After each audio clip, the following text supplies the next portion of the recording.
Buenas tardes, amadas hermanas y hermanos que nos reunimos para la adoración a nuestro Dios a través de esta plataforma. Es una bendición que el Señor nos concede reunirnos nuevamente en su nombre. Y en este momento les invito como Sociedad Femenil Dorcas para que juntos y juntas adoremos a nuestro Dios y sean bienvenidos, y vamos a adorar y alabar a nuestro Dios a través de una oración de ofrecimiento. Nuestro Dios y nuestro Padre, te agradecemos infinitamente el que podamos unirnos para adorarte, para glorificarte, pues eres el único digno de recibir la gloria, la honra y el poder.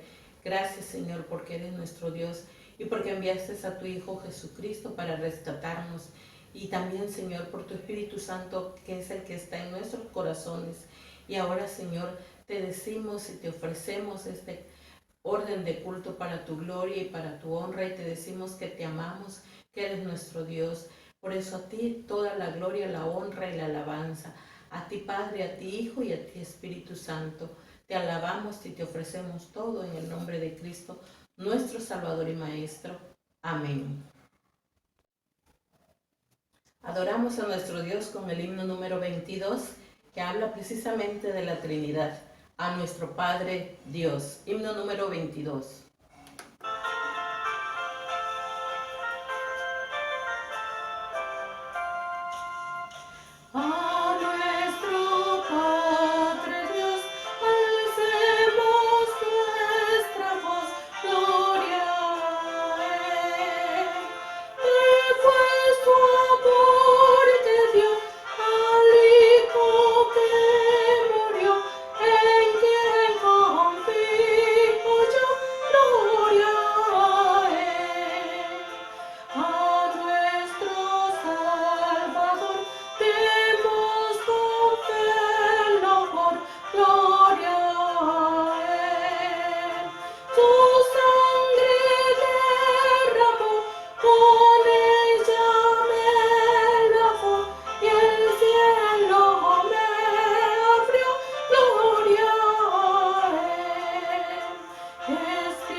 Continuamos en la adoración a nuestro Dios, y en este momento nuestra hermana Olga López va a tener el momento de oración de intercesión. Vamos a interceder a favor de nuestros hermanos que están padeciendo alguna enfermedad o alguna necesidad, así que les invitamos a orar. Padre Celestial, en esta hora de la tarde buscamos tu rostro, mi Dios, para pedirte, Señor, que tú recibas, Señor, esta oración de intercesión para que seas alabado y glorificado. Te damos gracias, Señor, esta tarde porque estamos aquí reunidas como sociedad femenil buscando tu rostro para agradecerte tu misericordia, tu bondad y tu amor. Señor, en esta hora, Señor, te pedimos, Padre, que ya tú sabes todo por lo que vas a interceder, Señor, porque ya tú conoces todos los motivos.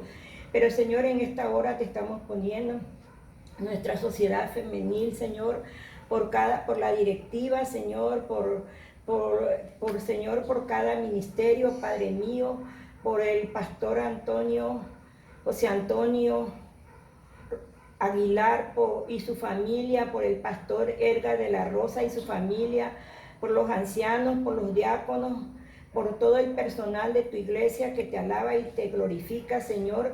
Pero también, Padre mío, te estamos poniendo en esta hora, Señor, a esta sociedad que unidas en la misma unidad, en el amor tuyo, estamos gozosas buscando tu rostro para decirte gracias, Señor, porque nos permites otro lunes unirnos, Señor, para darte a ti la honra y la gloria y la alabanza. Pero, Señor, en esta tarde, Señor, te estamos poniendo, Padre mío, también a todos los enfermos. Sabemos, Padre, que esta pandemia regresó y que hay muchos hermanos contagiados y muchas personas, Señor, que están en los hospitales.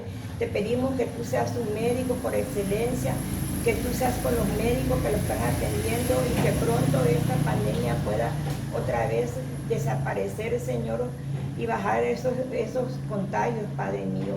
Pero también, Señor, te estamos suplicando por aquellos que han perdido un ser querido, Señor, que tú los ayudes, Señor, que tú los confortes, que tú seas su fortaleza en cada momento, Señor, porque solamente tú tienes el control de ellos, Padre. Y confiamos plenamente, Señor, que tú harás la obra en sus cuerpos y en sus corazones para que ellos puedan aceptar tu voluntad, mi Dios. Pero también, Señor, te pedimos por las autoridades de los países, Señor, que también sea moralmente, espiritualmente y económicamente puedan levantarse, Señor, porque son muchos países que están con una economía, Señor, pero que tú, Señor, nada falta si tú estás con nosotros. Y como dice tu palabra, contigo somos más que vencedores. Por eso te alabamos y te glorificamos en esta tarde y te decimos que te quedes con nosotros y que sigas siendo nuestro pastor y que nada nos falte. Todo esto y muchas cosas más te la pedimos en el nombre de Cristo Jesús. Amén.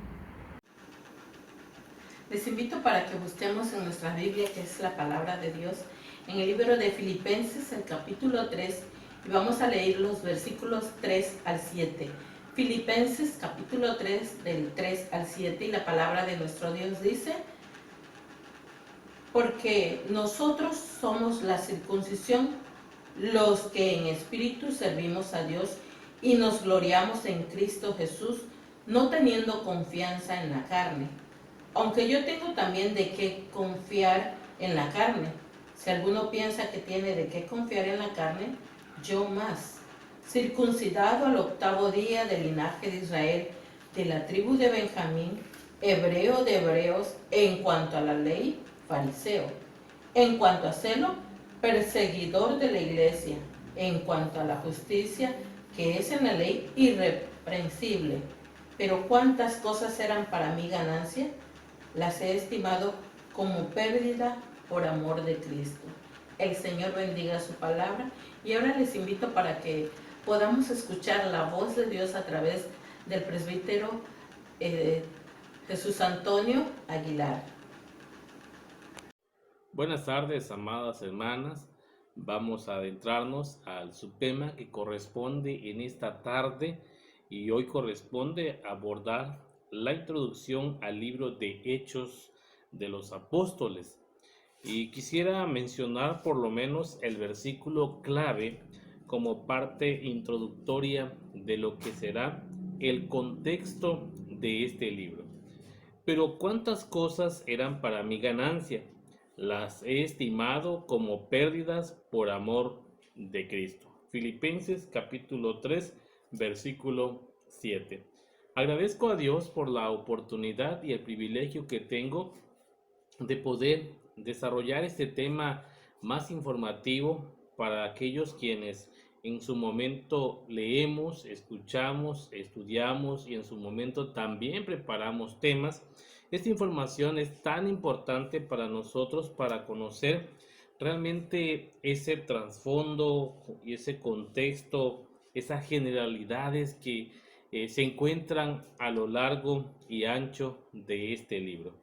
Bien, cuando estudiamos, amadas hermanas, cuando estudiamos el libro de Hechos de los Apóstoles, es adentrarnos a una aventura de la fe. Es decir, si usted ha tenido la oportunidad de ver algunas películas que nos cuentan, nos narran historias, bueno, este libro precisamente nos presenta la historia de hombres de fe, donde la obra que estuvo presente fue la obra del Espíritu Santo, guiando, dirigiendo, sosteniendo a su iglesia en ese inicio de el libro de Hechos. Ninguno de los apóstoles podemos considerar pudo tener en mente hasta dónde llegaría hasta dónde iban a influenciar, hasta dónde iban a impactar con el evangelio que ellos habían recibido. Tal vez el alcance al que ellos pudieron tener solamente era el que pudieran predicar en su entorno, en los lugares donde podían llegar, pero no poder dimensionar inclusive que este evangelio podía haber llegado hasta el fin del mundo. Y bueno, este evangelio, amados hermanos y amadas hermanas, precisamente ha llegado hasta nuestros tiempos, ha llegado a nuestros hogares, ha llegado a nuestras familias, ha llegado a nosotros, y este ha sido precisamente esa obra gloriosa que Dios, usando a hombres comunes, que como dice el escritor, hombres comunes y corrientes, hombres con debilidades y fallas, que fueron usados con poder y gran gloria del Señor, para que su palabra corriera hasta los diferentes lugares y destinos que Él ya tenía. Bueno, desde el Génesis podemos nosotros considerar que había un propósito de salvación, y ese propósito va dirigido a los escogidos. En el Antiguo Testamento era Israel el pueblo escogido, pero a Dios nunca se le olvidó la promesa que le hizo a Abraham. Y dice allí en Génesis capítulo 12, versículo 3, y serán benditas en ti todas las familias de la tierra. Bueno, esto también fue entendido por los apóstoles, y las escrituras, previendo que Dios había de justificar por la fe a los gentiles, dio de antemano la buena nueva a Abraham, diciendo, en ti serán benditas todas las naciones. Gálatas capítulo 3, versículo número 8. Este evangelio, amadas hermanas, se extendió más allá de los límites geográficos y religiosos del judaísmo. Cristo fue predicado en el mundo gentil por un pequeño grupo de discípulos, y posteriormente se predicó por todo el imperio romano. Hay algunas generalidades que quisiéramos mencionar para ser específico 3. Número 1, el autor. Este libro de Hechos está siempre dirigido y puesto los ojos de exégetas, de estudiosos, de predicadores sobre Lucas. Bueno, si consideramos, dice que Lucas era un médico de profesión. Colosenses capítulo 4, versículo 14. Este hombre fue un seguidor del apóstol Pablo y estuvo en su segundo viaje misionero. Lo segundo que podemos observar es la fecha. Probablemente la fecha en la que fue escrita fue en el año 62 o 63 después de Cristo, antes del incendio de Roma en el año 64, aunque no se menciona en el libro. Lo tercero, el lugar. ¿Dónde fue escrito? Este libro fue escrito, no se sabe con certeza, pero pudo ser Acaya o en Roma. La gran probabilidad de algunos indicios bíblicos es que haya sido en Acaya o en Roma. Bueno, en la parte de historicidad, Lucas nos va a proveer de algunos datos, de algunas referencias de aquellos tiempos, de ciertos acontecimientos, para demostrar que sus escritos son hechos históricos. Por ejemplo, allí en el capítulo 1, versículo 9, en el capítulo 2, versículo 1, nos habla acerca de la ascensión de Cristo y el Pentecostés. También podemos observar Pablo en Damasco en el capítulo 9, versículo 23 al 25. Podemos mirar el hambre en Jerusalén en el capítulo 11, versículo 27 y 28, cuando Claudio era el emperador romano. Bueno, también observamos la liberación del apóstol Pedro, la cual podemos ubicar en el capítulo 12, versículo 3 al versículo 17, precisamente en tiempos de Herodes Agripa. y era el rey de muchas provincias en Palestina entre los años 37 al año 44. De la misma manera podemos situar los viajes misioneros. En este sentido, el primer viaje misionero que encontramos en el capítulo 12, en el versículo 25, y el segundo viaje misionero del apóstol Pablo en el capítulo 18, versículo 2 y versículo número 12. Bueno, también podemos encontrar en el sentido histórico el encarcelamiento del apóstol Pablo en el capítulo 24, versículo 27, cuando Félix era procurador de Judea. Esto entre los años 52 al 55. Hay algunos otros datos importantes que es parte del contexto solamente para comprender sobre qué nos habla este libro, qué es realmente lo que nos quiere transmitir y qué realmente tiene como importancia o relevancia para considerar en el momento en el que nosotros leemos este libro. Dice, Lucas nos ofrece una historia completa de la iglesia primitiva que nace en Jerusalén, enfocándose en los ministerios de Pedro y Pablo, y nos dice nada sobre el trabajo de los otros apóstoles. Es decir, aun cuando nosotros llamamos Hechos de los Apóstoles, bien podríamos decir con firmeza Hechos del Espíritu Santo, pues realmente es la obra del Espíritu quien manifestó de una manera especial sobre la vida de aquellos hombres quienes predicaron el Evangelio. Bueno, podemos también observar, amados hermanos, que cuando hablamos de hechos, hay un propósito que no puede olvidarse al momento de nuestra lectura, al momento de nuestro estudio. Lucas presenta las buenas nuevas del Evangelio de Jesucristo. Y cuando decimos las buenas nuevas del Evangelio de Jesucristo, no podemos solamente resumirlas como la salvación para el hombre. Es decir, no podemos presentar las nuevas buenas o las buenas nuevas de salvación como el plan único de salvación, porque entonces estaríamos únicamente hablando de la importancia del hombre y dejaríamos de lado la gloria de Dios. Es importante que pudiéramos nosotros considerar a la luz de la Escritura la obra de gracia del Señor y pudiéramos observar el propósito redentor, no solamente de alcanzar para salvación a los hombres, sino inclusive de redimir a toda su creación. Bueno, el escritor, en este caso Lucas, le dice a Teófilo, su primer lector, que nadie puede impedir la marcha victoriosa del Evangelio. Y déjenme decirle que cuando el Evangelio es predicado con toda verdad, entonces el Evangelio no tiene límites. El Evangelio no regresa vacío. Cuando la palabra de Dios sale, cumple sus propósitos. La iglesia de Jesucristo es edificada. Aun cuando podamos vivir en tiempos difíciles y la iglesia posiblemente pueda estar siendo confundida. A veces nos referimos a la iglesia como la iglesia que no está viviendo en orden, como la iglesia que no está viviendo con fidelidad al Señor. Y tenemos que hacer una distinción bastante importante aquí. Confundimos el sentido estricto de la iglesia.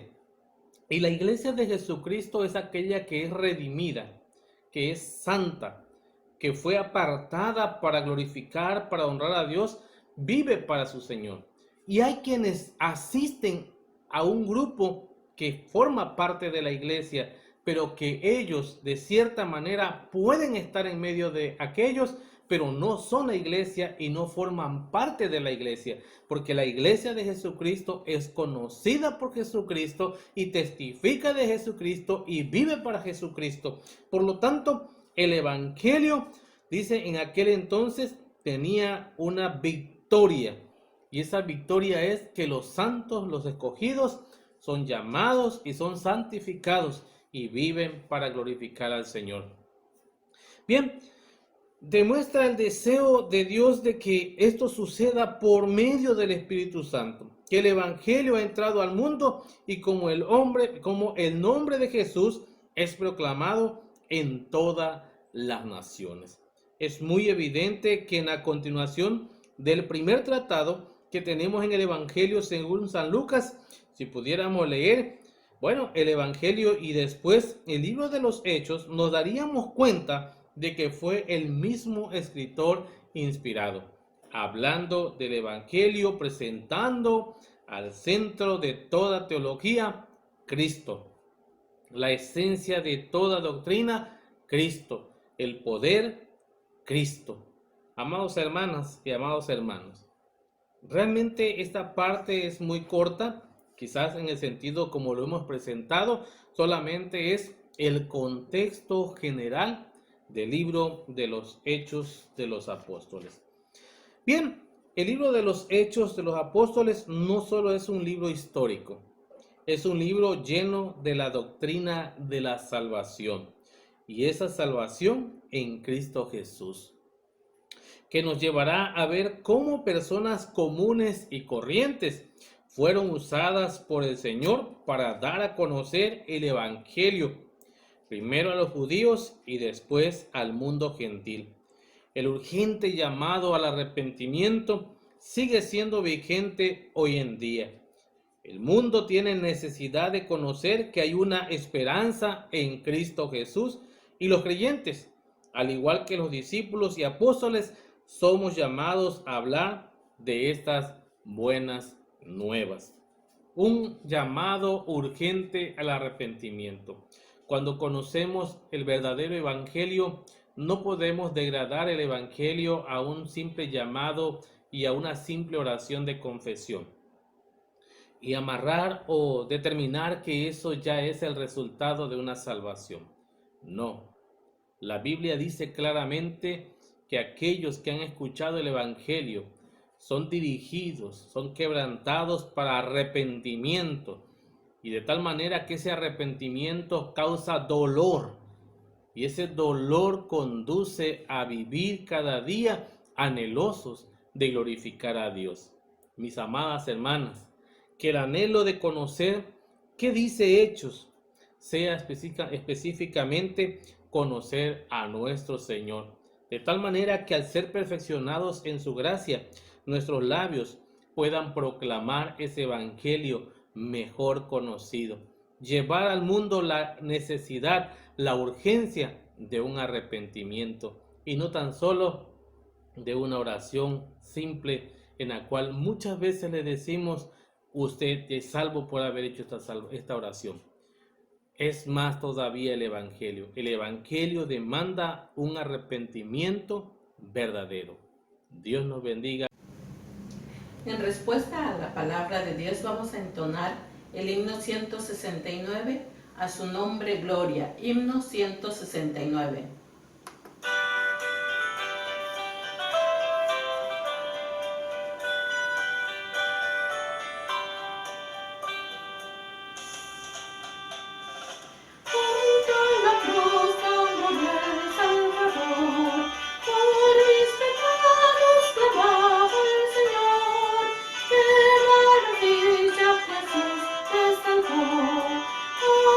Su nombre gloria.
este momento a tener el momento de las ofrendas. Les invito a que en sus casas podamos hacer este acto y al momento que podamos llevarla a la iglesia o a hacerlo de la mejor manera, vamos a consagrarlas a través del pastor Jesús Antonio Aguilar de la Cruz, quien tiene este momento de consagración, la oración final, bendición y la bendición pastoral.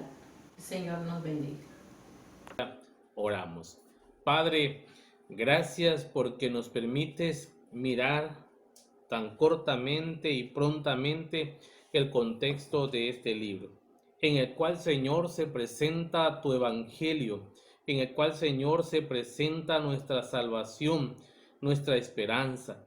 Ayúdanos, Señor, para que cada día haya anhelosamente en nuestro corazón el deseo de escudriñar, de conocer, de deleitarnos, Señor, en tu palabra, de alimentarnos cada día, Señor, a través de ella, y a través de ella, Señor, conocer la verdad, esa verdad, eterno Dios, que liberta. Ayúdanos, Señor, para que cada día haya un arrepentimiento genuino, un arrepentimiento verdadero, y pueda haber, Señor, una redención en nuestras vidas verdadera, no aquella, Señor, falacia que el mundo pudo haber presentado y que aún como iglesia pudimos haber presentado. Permítenos, Señor, presentar tu evangelio tal cual se encuentra, Señor, en las líneas de tu palabra. Guíanos, ilumínanos y fortalécenos. Bendice nuestras vidas, Señor, y ayúdanos, oh eterno Dios, a vivir conforme a tu palabra. En el nombre glorioso de tu Hijo Jesucristo oramos. Y ahora, mis amadas hermanas, que la gracia insondable de nuestro Señor Jesucristo, el amor infinito del Padre, la comunión, guía y consuelo de su Espíritu Santo sea sobre cada una de ustedes, en la vida de vuestros familiares, en todos aquellos que padecen tribulación y con la Iglesia Universal de Jesucristo, desde ahora y por siempre. Amén.